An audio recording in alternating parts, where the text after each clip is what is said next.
Ça y est, on y est, c'est le dernier épisode de notre série sur l'HTML et le CSS. On avait auparavant mis toutes les propriétés au sein du HTML afin de nous simplifier la tâche, mais il est temps pour nous de monter dans le game maintenant que t'es un expert. On va rendre l'ensemble un peu plus professional en séparant ce qui tient de la structure, du squelette et ce qui tient du visuel, de la peau apparente. En gros, on va prendre toutes les propriétés et les mettre dans une feuille à part, une feuille de style, la feuille de style, le bien nommé CSS.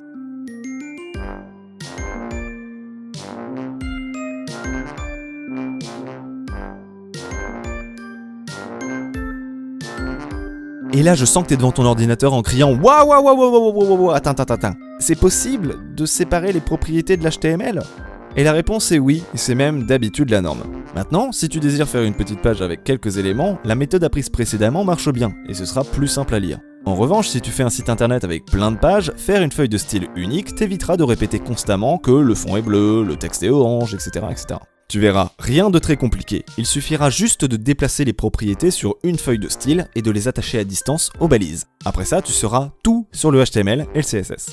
Le premier truc à savoir pour commencer, c'est que le CSS ne s'écrit pas tout à fait pareil que l'HTML, en plus de s'écrire sur une autre page. Sinon, ce serait beaucoup trop simple. Il y a d'abord l'ajout des crochets, et c'est à l'intérieur des crochets que l'on met les propriétés. C'est comme des guillemets, tout ce qui est dedans, c'est ce que vous demandez, comme par exemple telle taille ou telle couleur pour un élément. Voici en exemple une propriété accompagnée de sa valeur. La relation propriété-valeur ne change pas beaucoup de ce que nous avons vu précédemment. Les différences se jouent entre les symboles qui accompagnent la propriété. Ici, plus de guillemets, tout se joue entre des crochets. Les deux points délimitent la valeur de la propriété, et le point-virgule signifie que la valeur est terminée. En gros, si on veut schématiser, on ouvre les crochets, on met la propriété, deux points, la valeur, point-virgule, et on ferme les crochets si on n'a pas plus de propriétés à donner. Maintenant, il reste à attacher ces propriétés à une balise HTML présente sur une page HTML. Il existe deux manières de cibler une balise, soit par groupe, soit balise par balise. La première, par groupe, vous permet de sélectionner l'ensemble des types de balises. Par exemple, si je donne une propriété à P dans mon CSS, dès lors, toutes les balises de texte posséderont la même propriété, comme par exemple la même couleur. La seconde façon permet de cibler une balise parmi les autres, en la nommant à l'aide de l'attribut classe. En ajoutant cet attribut à ta balise, ça va la taguer, ça va lui donner un nom, et cela permet de faire des distinctions, par exemple, entre plusieurs groupes de texte. Là, t'as plein de gens, et là maintenant, t'as plein de gens et Jean-Michel.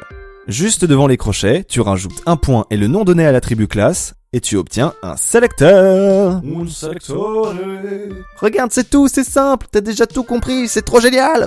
Allez, dernier petit point différent, les commentaires dans le code. Dans le HTML, il fallait créer une balise spécifique, là où dans le CSS, tout ce qui se trouve entre un slash et une étoile sera invisible sur le site et lisible dans le code. Grâce à ça, vous pourrez gentiment insulter toutes les personnes qui vous cassent les noisettes. Maintenant, il nous reste un tout dernier problème. Comment, à la lecture de notre page HTML, le navigateur va faire pour lier cette page avec une feuille de style CSS ? Eh bien, comme pour les images, nous allons créer un lien, et ce lien, nous allons le mettre dans la balise head.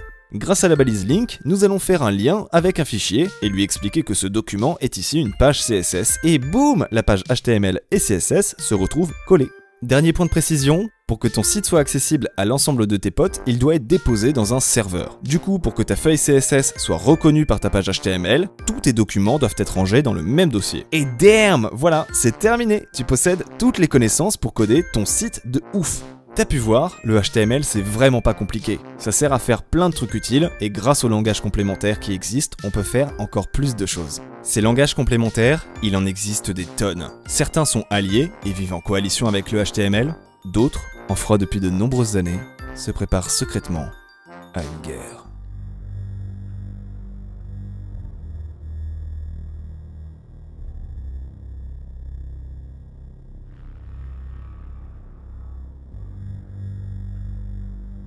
Maître, nous constatons ces derniers temps que tout le monde s'intéresse au HTML ainsi qu'au CSS.